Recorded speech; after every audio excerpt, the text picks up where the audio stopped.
Wake that ass up. Early in the morning. The Breakfast Club. Morning, everybody. It's DJ Envy, Angela Yee, Charlamagne the Guy. We are the Breakfast Club. We got a special guest on the line. I got a call a couple of days ago about a brother who's a doctor out in Florida and wanted to talk about some of the things that was going on. So shout to Donovan, who used to cut my hair back in the day. He put me on the line with him, and we have the brother on the phone lines right now. Dr. Ashby. Good morning, Dr. Bernard Ashby. How's it going, brother? Good morning. Good morning. How y'all doing? Thanks for having me. Peace, King. Now, you ain't even want to Yeah, talk because you got a mask on while you talking to us through Zoom, man. Yeah, so basically the reason why I have the mask on is basically I'm trying to promote my mask use. So a couple of my friends and myself have the mask on challenge. Essentially, we're just trying to encourage people to wear masks. We want to normalize it. So one of the asks that I have from all of you guys is to try to wear your mask, sometimes online, possibly, but basically it's another opportunity to promote different brands, Black businesses, but also teach the community to wear their masks, because we're actually shifting from the lockdown phase to normalization. And one of the parts of normalization is wearing everyday masks, especially if you're in any closed spaces. Yo, I just told my homegirl that because we was texting back and forth, and she was saying how I'm not gonna wear no mask because I forgot what her reason is. I got to read the text, but I was saying to her like, look, that is going to be the new normal. I don't care how much you believe in God. All right, you still got to protect yourself. Absolutely. And there's a lot of businesses that won't even let you come inside without a mask on. So I think that is a good policy right now to enforce as well. Yeah, and it's best to look at other countries. I mean, a lot of the countries that have been successful with this virus or who have experienced similar viruses in the past have worn masks. And there's quite a few studies, one in particular that shows mask use decreases the spread of the virus by 70%. And with the disproportionate impact of the virus in our communities, we need to take every precaution to decrease the spread of the virus. And masks is just one example of doing that. And it's easy to do.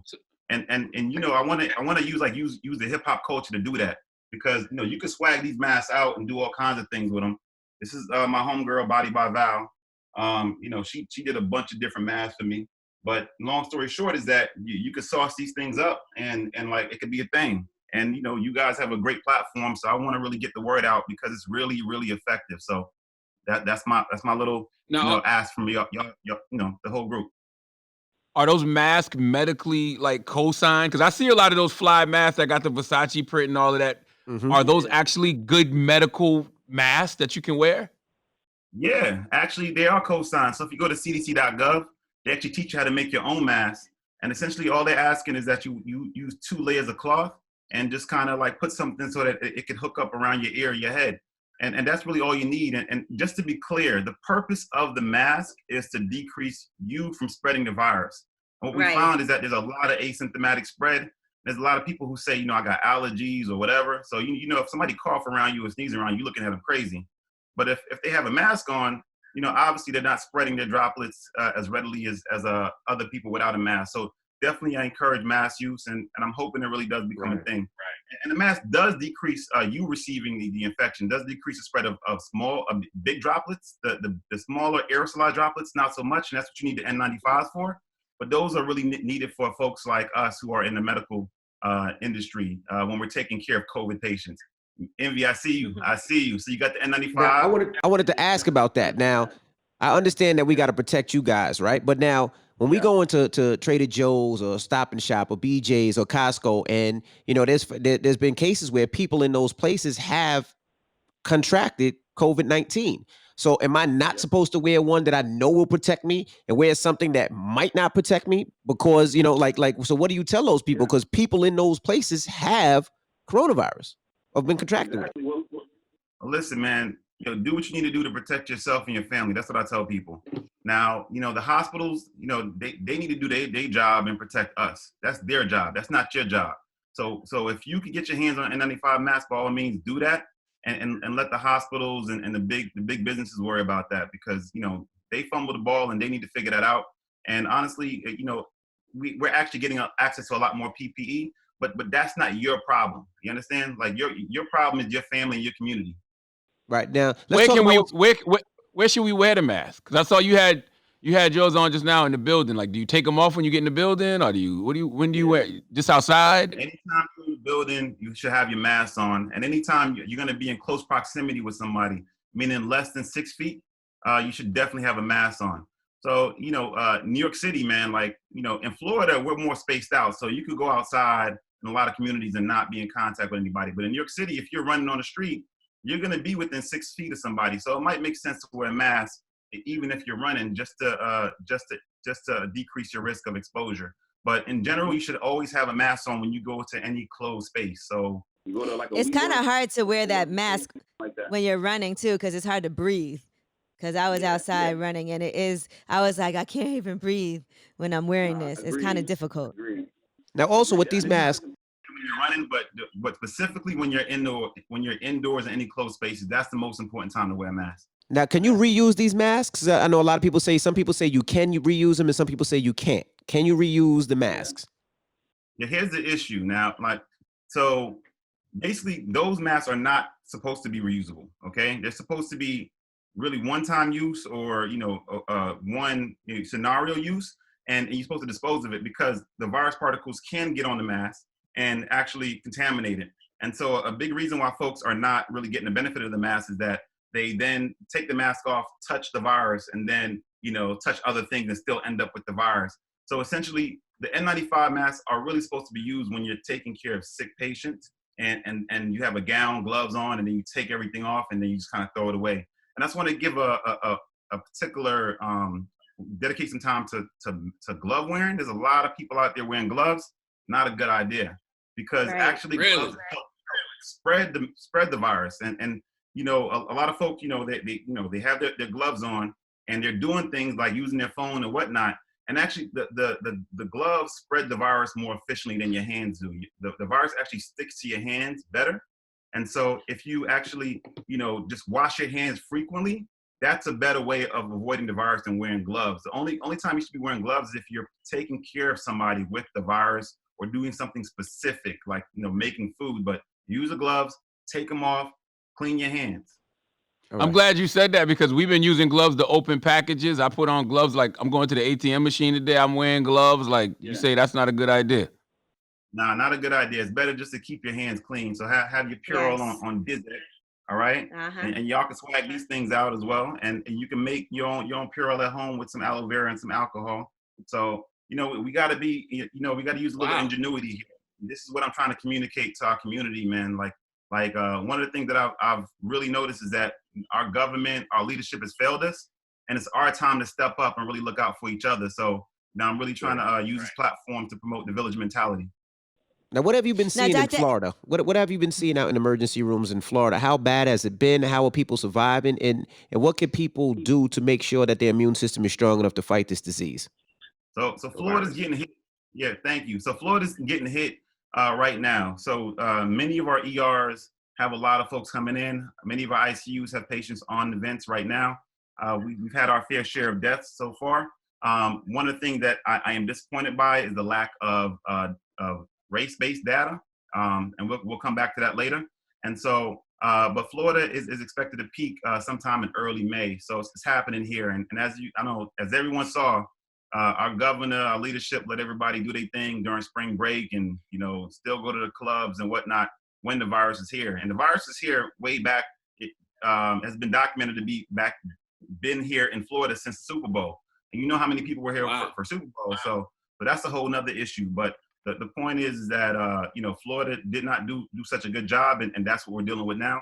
In terms of what you can do to protect yourself and improve your immunity, I mean, nothing replaces good lifestyle, and that's a big issue in our community. And that's a tough thing to ask somebody who's working 9 to 5, check to check, raising families. It's easy to preach to people and tell them, do better. But anytime you move your body, exercise is incredibly important. And watching what you eat, but preserved foods, sugars, carbs, all that stuff you want to minimize, and eat more fruits and vegetables. And I just kind of keep it there. Okay. I see that sports have been deemed essential in Florida now. Do you think that is way too early for that, and without an audience? But they've been using that performing center in Orlando. So I see now they're trying to figure out how they're going to get boxing back. What do you think about that? Too early? Yeah. man, let me. I'm gonna try not to curse. I think that's just boneheaded. All right. You can say bullshit. You can say bullshit. Yeah, bullshit, man. It's stupid. Now, like, just look at other countries. Like, just use your common sense. Look at other countries. Look at China. Look at Singapore. Look at the Czech Republic. Look at Italy. Like, they're not, using basic logic when they're making these decisions. Like, you can see where people's priorities lie, and at the end of the day, they're just trying to make money, and they're choosing money over the public health. And you can't listen to people that don't have any health background. They don't care about your health. They care about making that dollar. And so, again, you have to protect yourself and make good decisions on your behalf. Well, Dr. Ashby, I got to push back on you a little bit because you know that the craziest people in America come from the Bronx and all of Florida. So you asking Florida to use logic and common sense. Florida, Dr. Ashby, come on, my brother. You know better than that. So speaking of Florida, let me rock my gator mask. Oh, I like that. Speaking of Florida, I look a little bit like Kodak Black, right? A lot. You definitely look like we can't understand you too well with that. Yeah, we don't understand what you're saying with that one on. you look like you're ready to get profiled. Oh, Lord. Yo, and that's a real thing, man. And shout out to my boy from Philly, DeMarco. He basically, like, when I was promoting the whole mask use, he was like, listen, man, you about to get people shot because, like, if they see a black brother rocking one of these masks, like, people are gonna, feel a certain way and want to actually, do something to him. And that's an example of structural racism, right? That's something that I would never have to consider for my normal everyday patients who are living in, senior citizen communities. But when I'm talking to, young black men, black and brown men, they got to worry about things like racial profiling. And if they wear a mask, people get scared. And so that's a real thing. But at the end of the day, like, I had to choose the public health concerns over the, the racism of our country. But that's a real thing. Right. Yeah, I was in West Virginia one time, man, and it was freezing cold, and I had a ski mask on, and my white homeboy who I was with, he's dead now, his name's Shane Gandy, he goes, Charlamagne, you can't go in that drugstore with that mask on. And he said verbatim, you're a nigga in West Virginia, they'll shoot you dead. And I wasn't even offended he said the N-word because he was looking out for me from a real place of concern. Yeah, he's trying to save your life. He like, you Right. know what it is? Right. It's like real life. Real life, man. And that's unfortunate, man. And that needs to be part of the discourse. But also I want to focus on the fact that we're dealing with an emergency right now. And there's things that we can do right now to prevent people from dying. And I sat here on the sidelines and watched our leadership just not do a damn thing for anybody, at least like for our communities. And so now I'm trying to use your platform to get the message out and tell people that we need to do what we need to do to protect ourselves, period. Well, let's talk about how it's affecting our community and what we can do to make sure that this never happens again and cut down on some of our deaths. Yeah. So, basically it begins with, structural racism, open up a history book and you'll understand how we ended up here. And one of the things I get tired of talking about is disparities in healthcare. I mean, because it's just a symptom of the overall problem. We talk about the criminal justice system. We talk about poverty. We talk about all these negative things, and it all boils down to the same thing. The disease is America's history, our racist past. And at the end of the day, if you don't solve that issue, you're not going to solve these racial disparity issues in healthcare because, again, that's a symptom of the overall problem. And so I can only do so much as a doctor. I mean, I really think that, teachers have a lot more importance in dealing with these issues because, if you could get to a young man or a woman early on and educate them and empower them, that's a lot more powerful than me dealing with their diabetes or high blood pressure after the fact, Right. Dr. Ashby, can I ask you a question? Because we've been reading so many different things, and I just want to know what's true and what's not true, right? So I read about these ventilators, and they're saying they want to stop using them because 80% of people who end up being put on a ventilator end up dying from coronavirus. So can you break down what the ventilator is and what's going on with the usage and the stats and the numbers and whether or not it's basically over if you have to be put on a ventilator? And not for nothing, I have another question on top of that. Should people be looking to buy ventilators in the future so next time this happens, we have ventilators at our house because people are walking into these hospitals and not seeing their families ever again? That's something that I was thinking about as well. But the easy answer to that one is no. You shouldn't buy your own ventilator unless you're Rihanna. But this is like that, to answer that question is that we need to empower our communities, right? And we need to put in place policies, institutions that will take care of our people when something like this happens again. So, the medical professional should be running a ventilator. It's hard for the regular everyday person to run it. It's impossible. Like you can't afford it. You don't have the technical expertise to run it. So really we got to advocate for our institutions to actually protect us. And that's a whole nother discussion, but I feel you. So to answer that, but to answer your question, Angela, this whole entire pandemic, I basically call it the fake news Olympics. I mean, there's been so much misinformation that's been super harmful to our community. Started with Black people can't get it. And when I saw that, I almost lost my mind because I was like, that's dangerous. And as you can see, it's kind of playing out. There's a lot of theories about, radiation due to 5G. And, believe what you believe, but don't give people information that's going to lead to them dying. And that's exactly what's happening, because a lot of folks think that it's not a virus, they're immune to it, and they're not making good decisions to protect themselves, like wearing a mask, like cleaning their hands. And so I wanted to kind of point that out. But to answer your question about the ventilators, that's a more complicated question, and that's kind of like a critical care, academic discussion, because it is true that people who are on the ventilators, the majority of them, at least in New York, ended up not making it off the ventilator. They passed away, and there was some concern that the ventilator was creating what we call barotrauma. So essentially, when you put the tube down somebody's trachea, you're pushing air into the lungs.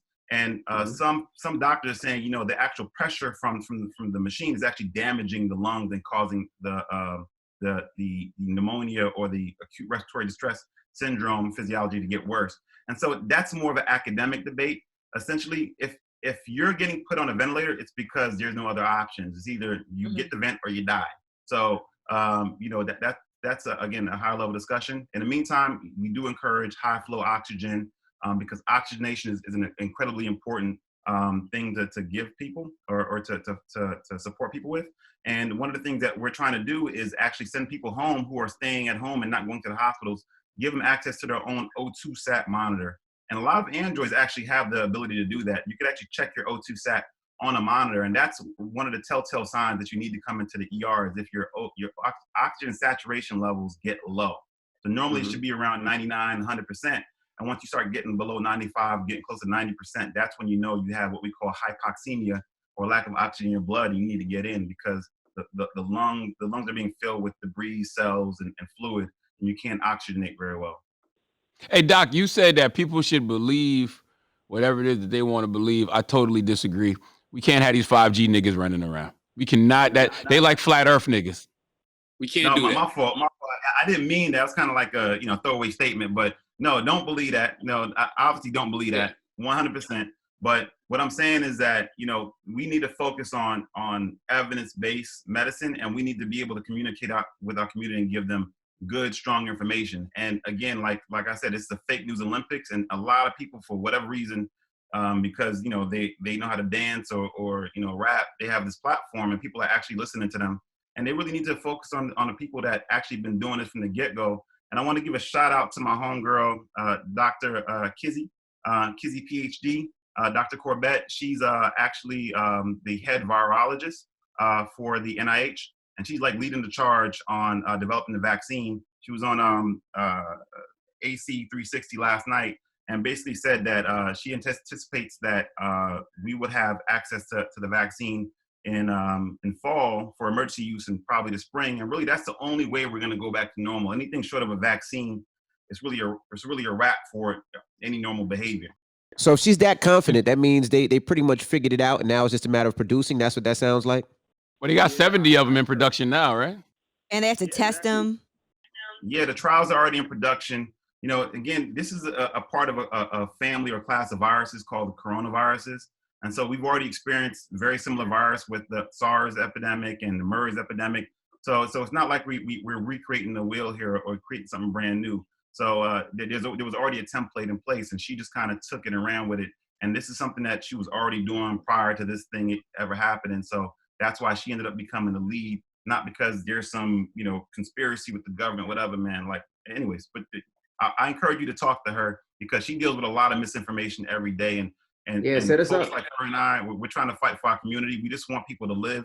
And you know, a lot of people say negative things about us, but you know, we're gonna keep doing what we need to do to you know, support our community. And anything that I say, I'm gonna back it up with the data, straight up. Okay. In your And expert what's your opinion, when do you think we'll be able to uh, come out of this lockdown and everything? In your expert opinion, I know people are saying 2022. People are saying perhaps by June. What is your expert opinion on when we'll be able to come back out again? So the answer is I don't know, but I kind of want to give you a little bit of context. So the reason why we went into lockdown, just to be clear, was to bend the curve. And really the concern was too many people becoming infected at the same time and overwhelming our healthcare system. And so that's the purpose of social isolation and lockdown. But now that we're getting past the overflow phase, now we have to focus on how we're going to live with this, because this virus ain't going anywhere, right? And a lot of folks kind of have it in their head like we lock down, we clear out the virus, we go back normal. That's not how it works. It's now we need to figure out how do we like operate normally. And one of the things I think, I don't know who you had there, Cardi B or someone else talking about programs in China. Who's that? Early in the I think it program? was She was Cardi. talking to Bernie Sanders. Cardi with Bernie. Cardi and Yeah, Bernie yeah, Cardi and Sanders. Bernie, yeah. Mhm. But yeah, so Cardi was talking about that. So one of the things that a lot of countries are doing is using fever screening, right? And so anytime you're in a closed space, so if you're going to the grocery store or you're going to work, in China, particularly, they're checking your temperature.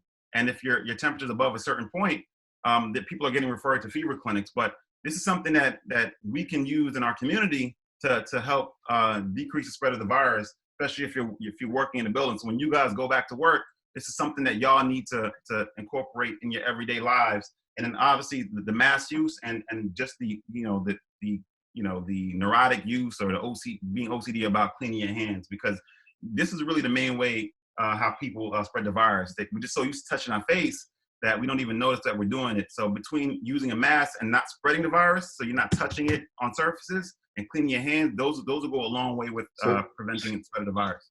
So you're saying that that'll be a good thing to do, like have that thermostat, that thermometer outside of events, outside of clubs, outside of anything where there's gonna be a lot of people. And if you have a fever, we're gonna send your ass back home. They doing that now. They doing that in places in America now. No, but that'll be for forever. Forever. Could you imagine you go to a club or you go to a sporting event or you go to a seminar or you go to a car show or you go to the mall and there's somebody there like, nah, you got a fever, you got to go back home.